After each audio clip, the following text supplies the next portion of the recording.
then in the 18th century, they were trying to able to hear me? Yes, sir. Yeah. So a lot of failures actually they came across. One such failure, spectacular failures, seems to be the Boston molasses tank failure in 1919. This is early, all the story in 18th century. The people were started using the metals for the equipments, maybe some military equipments or some kind of locomotives, kind of. Wheels were invented, all those things happen. So the important failures the world came across, the Boston molasses tank failure in 1990. Basically, as I told you, it is something like a brewery's tank. It is something like a storage of molasses. Okay, so it's a huge tank. You can't imagine this size. So the tank failure, it really opened some eye engineers that how it got failed. We will see a little bit later how this disaster looks like. Then similarly, Liberty ship failure in 1942 to 1946. This is something like in the Second World War time. Okay, 1942.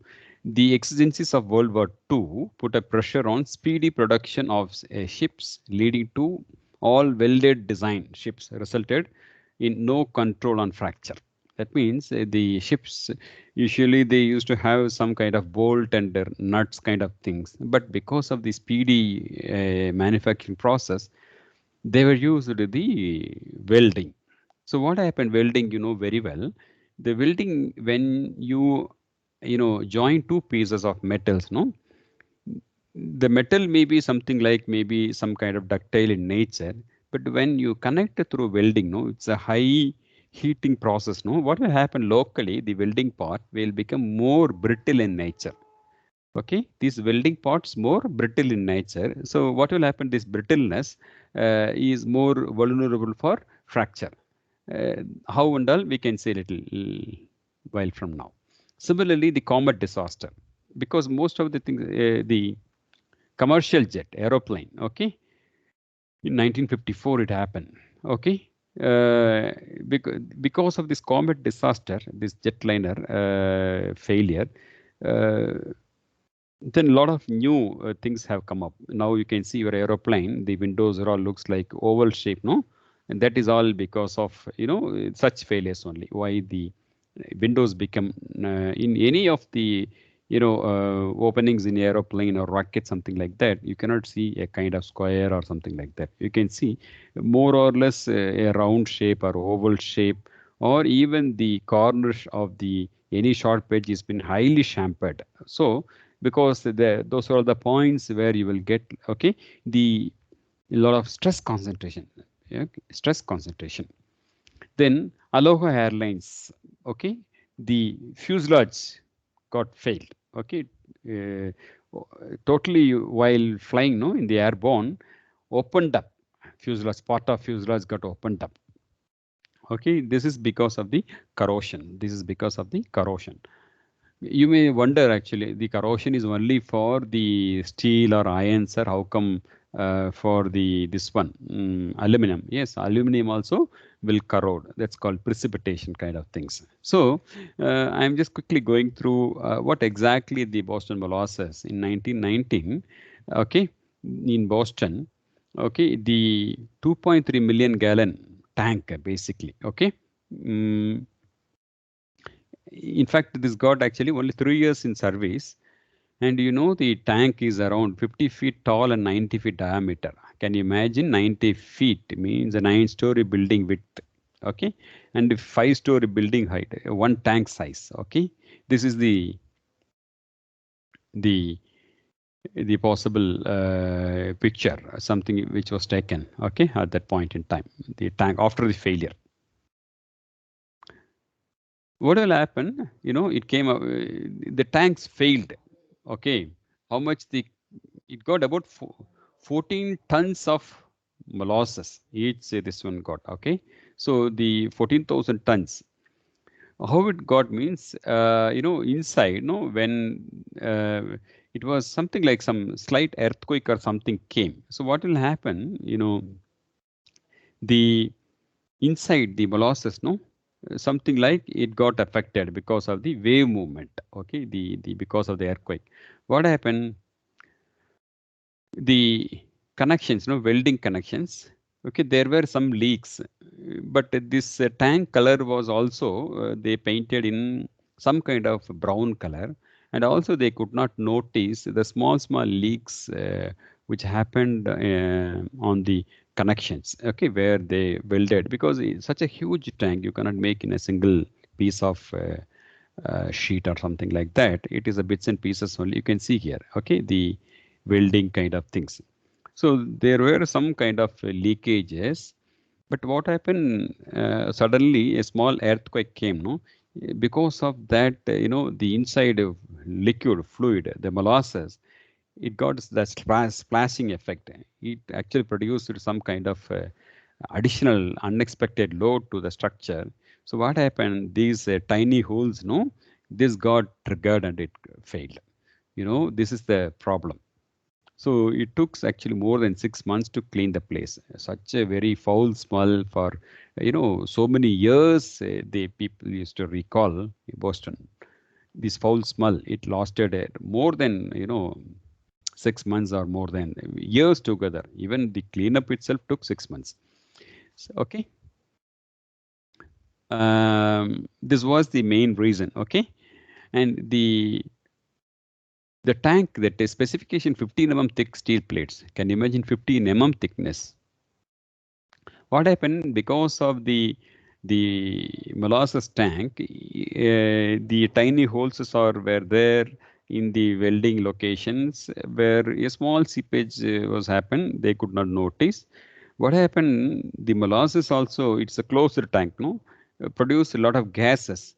Okay, that gases also they supposed to enter through some kind of air vent or something like that. But what happened? Because of the splashing of the liquid, because of the environmental effect, so that caused a lot of pressure inside the tank, and the tank got busted.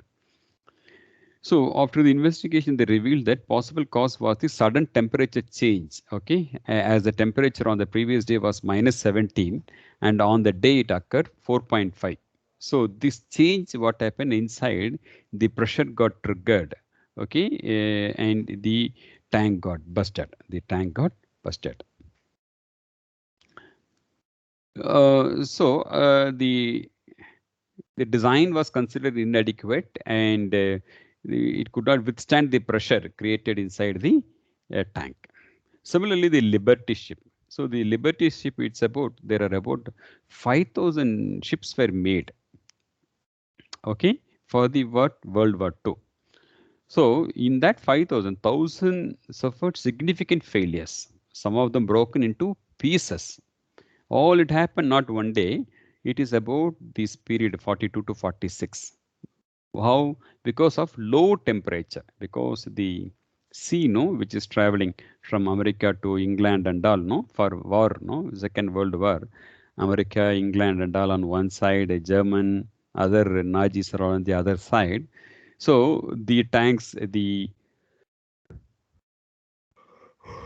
Russia and all the other side. So the Liberty ships, which was traveling from one ocean to another ocean, continent to continent, and a lot of actually temperature change happened. So 1,000 ships got actually affected, and a few of them actually broken into pieces. Okay. The failure rate welded ships was statistically astronomical in North Atlantic, while literally on non-existent in the warm waters south. So that's what the ship is actually sailing from one continent to other continent, from one ocean to another ocean. One ocean is in one the extreme condition of the temperature. Other ocean is in extreme condition. So this got the problem on the welded joints. Okay. So the engineering community clueless that low temperature can cause brittle failure of steel. Yes, because when you become material low, what will happen? The metal will become more brittle. Even you put eraser, rubber, it's more flexible, no, more highly elastic material. But you put it in the refrigerator, especially on the coolest part. What will happen 1 week later? You can see that the rubber itself will become more brittle. it will become more hard. That means it loses its resilience, that rubbering, elastic property. Similar thing happened to the material also. Okay, so many accident. Okay, they came. Okay, because of this reason. Okay, so that is all because of the welding joints. The welding joints, material, because of the ship is sailing in very extreme condition, low temperature, the material became so brittle. Because of that, it got failed.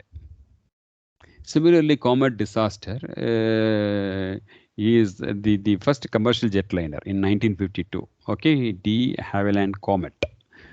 So the contrast to propeller-based planes, okay, you know that propeller-based jet planes, all it was invention. The Comet flew above the weather, okay, 8 miles up in the stratosphere and provided a quiet and smooth ride with fully pressurized cabin, previously unheard of in commercial aviation. This is the first flight, okay, very high altitude. It was actually flown, okay. So, but in its life service, it has actually transported closely 28,000 passengers, and also 104 million miles, okay, in its first operation. But what happened? The Comet, it got the initial design square windows, okay, square windows. So, but after the failure, okay, the okay, after 18 months of the service, two aircraft disappeared within 3 months of each other.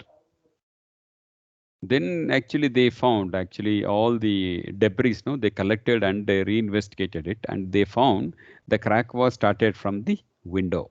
Why means the window edges were not that smooth. There it got triggered the failure. This is the common thing what engineers got. That is the reason most of your almost all your aeroplanes and anything, any openings, which always be an oval shape or it will be round shape. Similarly, this is where the failure triggered. Okay. Similarly, Aloha Airlines. This is in the on flight itself. The one portion of the fuselage got opened up. The mainly because of the corrosion. You will see that why this corrosion, all these things later on. So people actually what they found all these things, spectacular failures. The molasses tank failure brought out the importance of structural health monitoring, because I told they could not notice the leakage of the molasses. If they could have noticed, it means they knew that why this leakage is coming. So they could have taken some measures. Because the pressure creating inside the tank and all them, probably they might have increased the vent pipes diameter or some kind of depressurization of the cabins, that is tank, something they could have done, but they missed out, okay, by looking the leak. Similarly, the Liberty ship brought out the importance of temperature effect on material. So I told you keep the rubber inside the refrigerator freezing component, you will see the changes. Similarly, metals, especially you cool more, that ductility will become less, and also the brittleness will become more. Okay, when you put the metal inside the thing, cool, very cool. Probably you might have heard about the term called shrink fit. Normally, people used to connect one component to other component in those days. Even nowadays, like in the crankshaft and all, they something like heat the material. So then they will fit one component to other component. Then they will cool it so that you will get the exact connection of the two part just by its compression one over the other. This is called shrink fit mechanism of connection, where they will play with the metal's character on the heat as well as the cool. Okay. Similarly, the Comet disaster brought them the importance of the structure, okay? Highlighting the cracks can develop in stress concentration zones and grow in service due to fatigue loading. Fatigue loading, because the failure happened after 18 months or an year, okay? That means I told you other day how a fatigue will develop, what is the fatigue, why it is so important, all those things which were discussed, okay? So this is the one good example for that. This Aloha Airlines brought the stress corrosion. Okay, so it gave impetus to improve design approaches for corrosion prevention control. Corrosion. So in all such failures, the structure in concern got separated without much warning. This is very, very important. Normally, any failure means you're supposed to get some warning so that you can easily evacuate, or you can stop, or you can do some kind of remedial things. But suddenly, if you find some problem, no, it is very difficult to something like to escape from that particular kind of disaster, something like that. So these without any warning, this is very, very serious issue. Like suddenly the fuselage is breaking one particular day when the aircraft was landing, or suddenly you will get some problem when you can see in day-to-day life you might have undergone. Suddenly you may get, all because of the fatigue. I told you one particular day, a threshold day will come or time will come. In that particular day, things will become serious. And also no visible plastic deformation. This is very, very important. What is elastic deformation? What is plastic deformation? Okay, so elastic deformation means when you allow the load, it will come back. A structure will come back. But a plastic deformation means what? Okay, the material will become permanently deformed. So what will happen in this kind of fatigue nature of failures? People, what they are saying, no visible plastic deformation. That means what? It locally went through. Locally went through. Okay, that means if a small discontinuity inside a component, what will happen? That the small discontinuity, a stress concentration will happen. Then locally it become brittle. That means the plastic deformation. It will fail. Then a hole become little big. Then again locally a plasticity will come. It will break. It will. So over the period, crack only will develop. At the same time, the plasticity will not develop. The plastic deformation. In general, suppose you are actually loading a component which is made of an elastic material. What will happen? You assume that there is no initial deformation or initial flaw. So what will happen once you pull the material will go to, it will take stress. What will happen? That particular stress, sigma y, it will go. That means yielding level. But still you keep on apply the load. What will happen? Sigma y, the regions where it got a first sigma y, those regions again suit up. Okay. After sigma y, what will happen? The plastic deformation will happen. Till that particular time, it was in elastic state. Once it's a sigma y, crossed regions will become plastic. That means it will not regain, come back to the original position. So what will happen? You keep on increase the load, the plastic deformation area or the plastic flow will happen. Okay, it keep on growing, growing, growing. One point in time, the entire material will become totally plastic. But this is something like highly kind of a theoretical assumption. But as I told, when you have a crack inside a material, it has been subjected with the fatigue nature of loading. So you don't find this kind of plasticity mechanisms, but the plastic mechanism will happen. But locally within that particular crack point, it happen and it will fail. Then the whole area will become the elastic. Then again crack will happen. Then locally it will become plastic, that crack side. Then so you can't see the second statement, plastic deformation you cannot see, but still the structure will fail because locally it got plasticized, broken, plasticized, broken, plastic broken. So that is how the entire failure mechanism will come. So you cannot see the entire structures, whether the whole structure is undergone total plasticized. No, you cannot see such evidence. This kind of things will happen only in the something like the fatigue nature of loading. That's very, very important. Okay, the entire study is on fatigue nature. I told you this is very dangerous loading system in any structure. You can see the third statement. Structures made of ductile materials failed in brittle fashion. Ductile material failed in brittle. What is this? How to understand this? How a ductile material will fail? Suppose if I give you something, what you call that, a simple language, if I want to use it, maybe Tamilians, that language, jau mitai, something like, stretchable, chewing gum. Let us say chewing gum. Okay, after you just chew it and you take away, then you try to split it. Okay, how splitting of chewing gum will happen?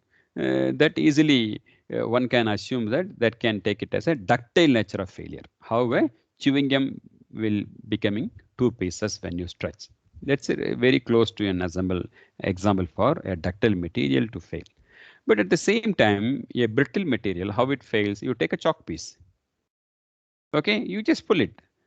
One particular time, yes, it will break. Okay, into two pieces.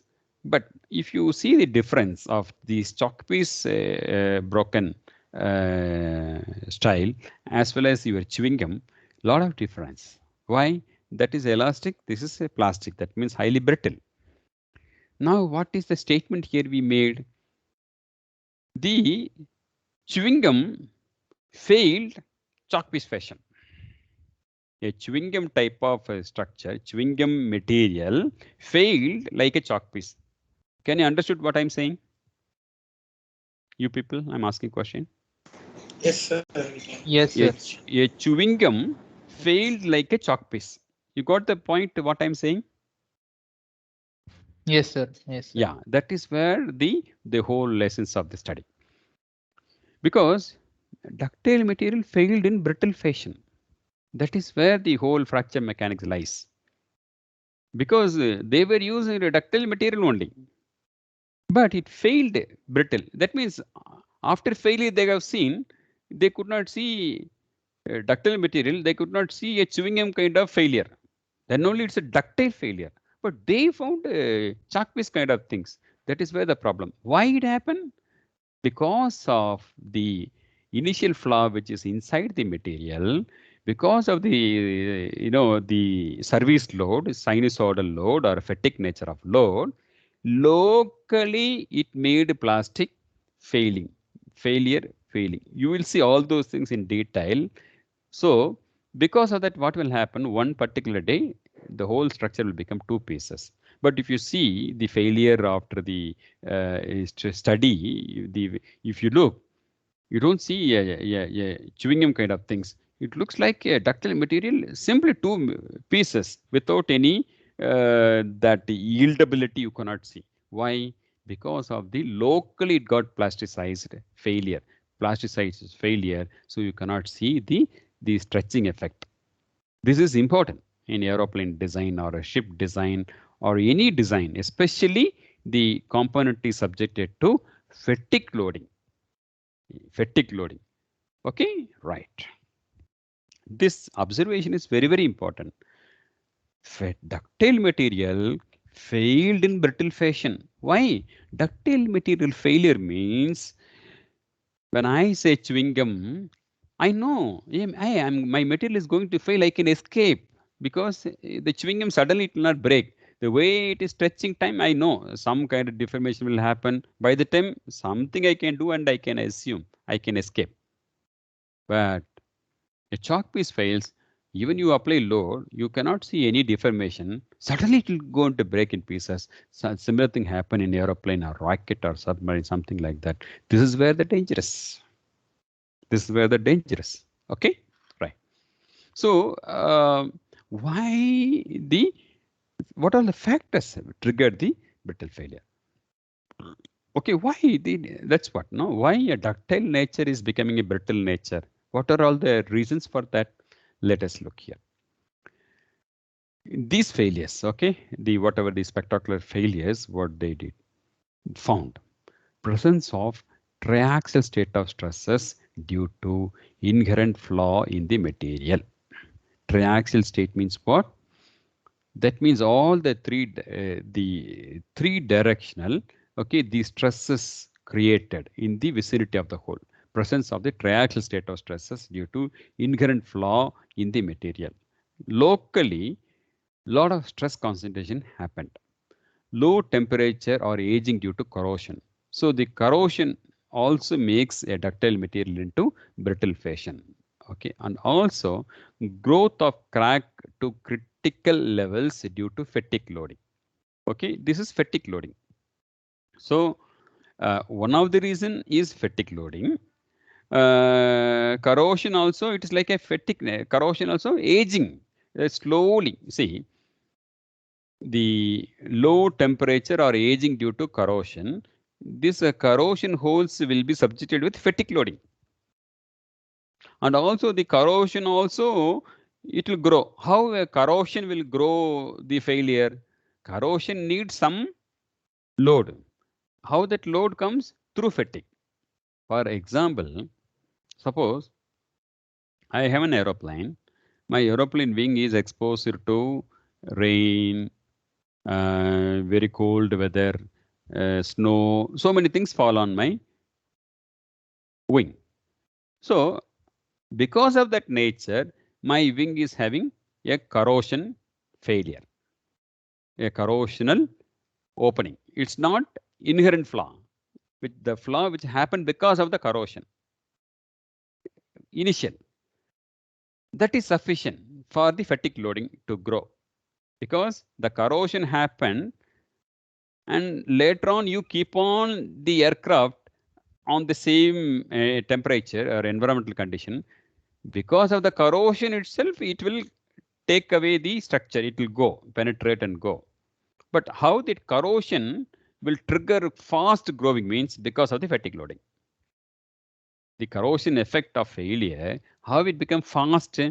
Because the fatigue loading. You will see a combined effect of corrosion and fatigue loading. Corrosion itself will take 10 years to make the structures to fail means, if the corroded structures will become fatigue nature, it will take 2 years to fail. Within 2 years. You got my point? You people Yes, got sir. my point? Yes, sir. Yes, sir. Good. Okay, all those things in a detail we will see. Just these are all the observation of the world when they gone through the study of the things. Then rapid rate of loading. Rapid rate of such as decompression and thermal shock. Rapid load. Okay, suddenly, no decompression, then compression, then thermal shock. What happened in the molasses tank? Okay, suddenly things are all rapid loading. Okay, rapid loading is nothing but a fatigue loading. This particular rapid loading, what happened? The welded joints, tiny holes, that is a stress concentration point. From there, it throws a load, locally plasticized failure happen. So these are all the things, okay? Okay, sir. Yeah. Now, the fracture. Okay, you say fracture. Is it fracture I have to hate all the time? Is it a ban or boon? Fracture is good or bad? Let us see.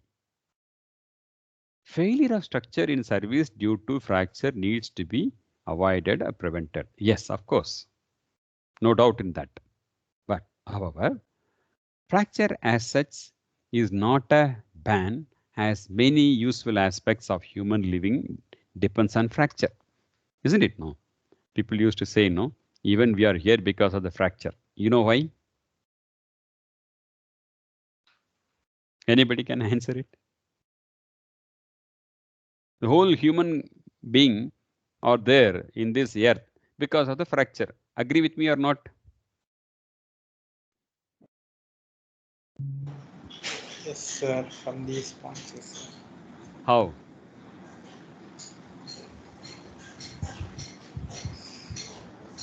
How? Sir, without breaking, we can't construct any new things. For I'm example, going much more deeper sense than what you thought. I'm going to do that. yes, How this universe evolved? Big The Earth Bang system, Big Bang. What is Big Bang? Explosion. explosion.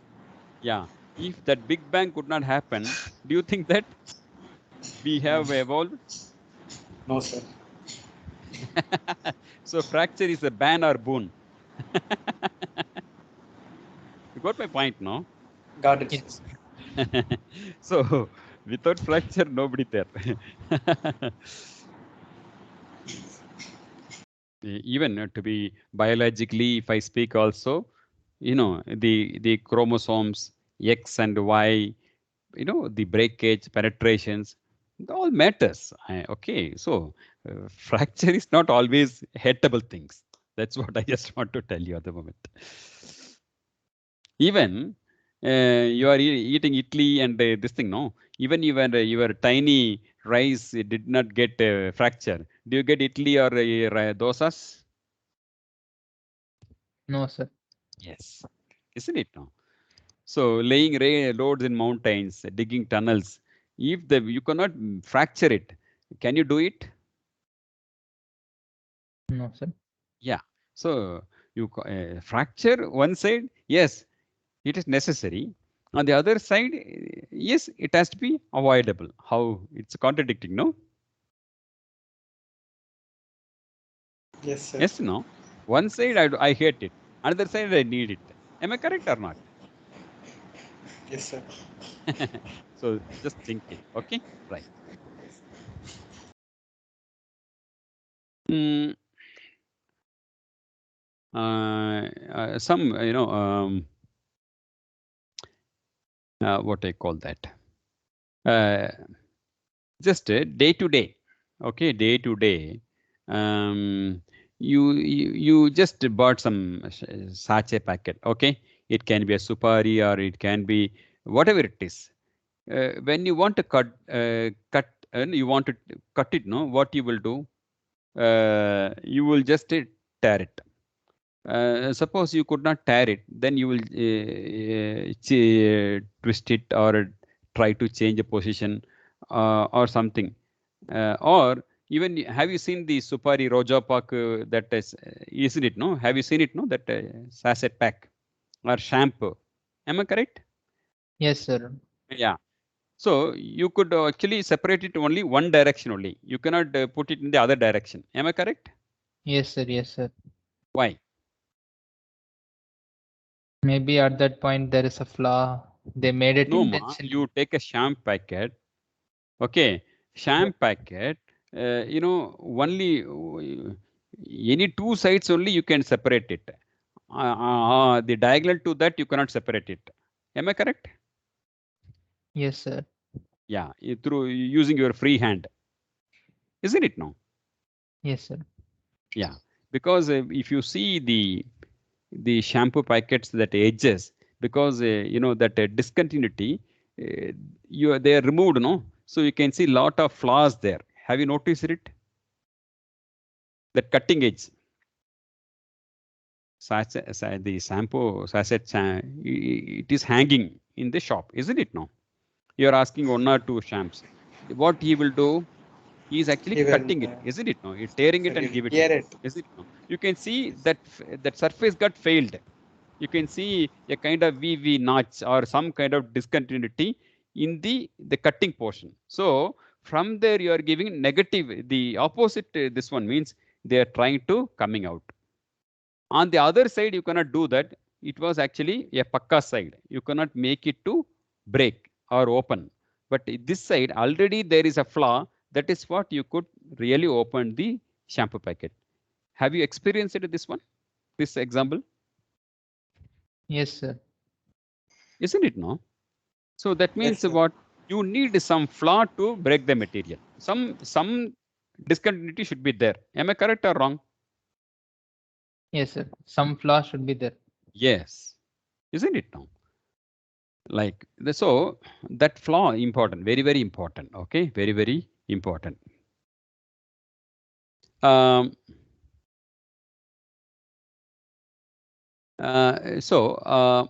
If you see, have you, maybe you can try by some evening, you take a newspaper, okay? You take a newspaper, okay?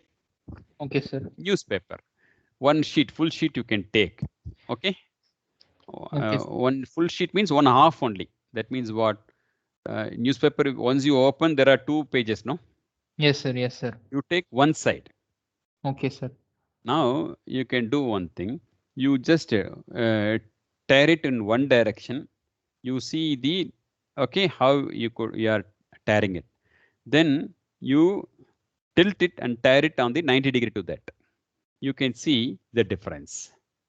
You cannot feel the same kind of tearing or the breaking, this one experience on the other side.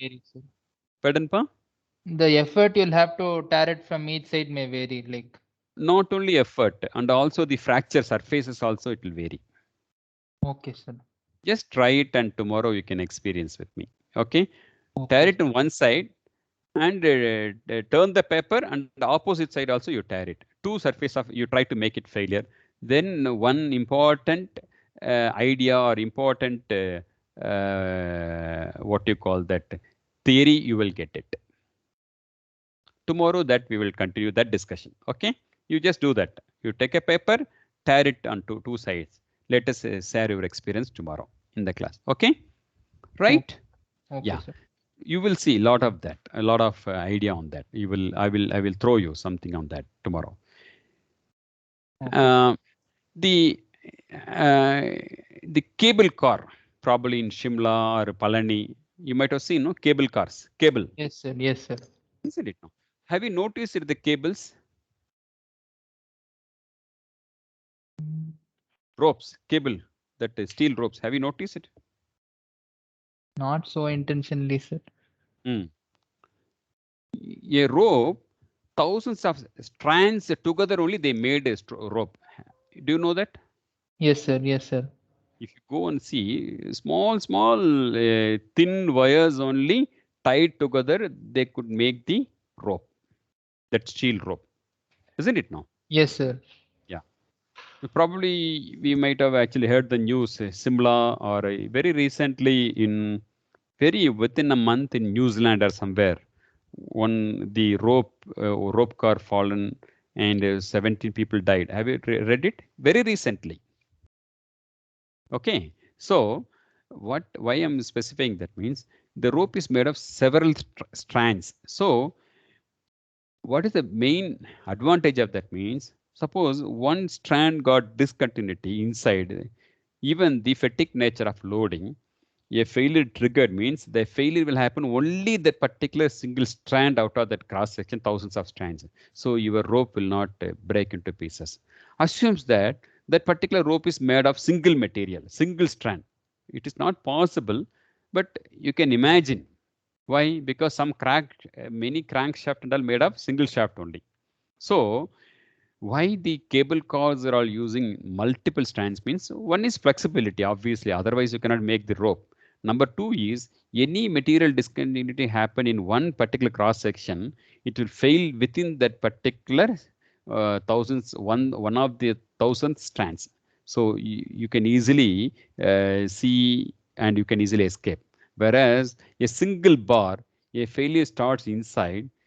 Over the period, the crank is keep on running, but you cannot identify it. But suddenly it will break into pieces means a crack might have initiated somewhere. Over the period of fatigue service load, it might have grown. One particular day, because of some reason, it got failed. So this is some of the very important observations in the practical applications. Okay, that on especially in cable cars when they are designing now, they are using high factor of safety, 10. Why? Because I want to pull 1,000 means Okay, they will design for 10,000 kgs. For that only they will design. Okay. Rivet joints used in many bridges, ships, and boilers provide inbuilt safety against crack propagation. Okay, rivets. The cracks, obviously, the rivets joined in many bridges, ships, and boilers provided inbuilt safety against crack propagation. They will make some kind of safety precautions, okay, in the crack propagation. If you see the have you seen the riveting connection and all, zigzag fashion, different staggered fashion, okay? Have you seen such riveted locations?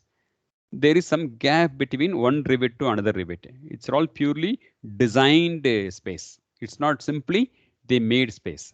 So why, how they made that particular space between two rivets, consecutive rivets, means it is something like, again, the failure design they might have studied, and also the crack probable path, or the why the design of riveting in that particular means it is because of the stress propagation things they want to alleviate, or they want to. So even the railway bridges and all, probably you can see the big railway bridges, steel, you can see the riveting and all, one particular fashion they might have made, all because of they are keeping in mind that the failure path. Okay, so then immediate next failure path they don't keep next bolt, otherwise it will jump from one to one. You got my point, what I'm saying? Yes, sir. Yeah. So proper control understanding, the proper understanding possible. So normally this kind of crack, just like that, you cannot design. You need to have a lot of understanding of the phenomena of the material, phenomena of the load. All those things are there. It's not just like that you can come out with that. This is something like a study, photoelastic study. You can see here it is a round opening. Here it is a kind of oval shaped thing. Here very sharp thing. So what is here interesting is you can see the stress concentration is more when your sharpness of the crack is proportional. You can see the sharp edges will become a lot of stress concentration, whereas you will have less stress concentration of the circular hole. This point is very, very important.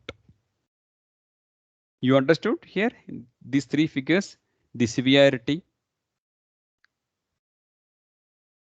These are all three plates, same thickness, same everything. Only the openings differed. Here it is a round opening. Here it is an elliptical opening. Here it is something like a sharp, this one, opening. So you give the equal load, okay, same type of load. Here you can see that, okay, lot of stress concentration. So what it implies, that means, okay, when the crack edge becomes, okay, sharp, then stress concentrations are all more. You got it? What I'm saying is? Yes, sir. Yes, sir. Yes, that's fine. So with that, can we stop today? Now Okay. time is 1 o'clock, or can I take it 10 more minutes, or can I stop it now?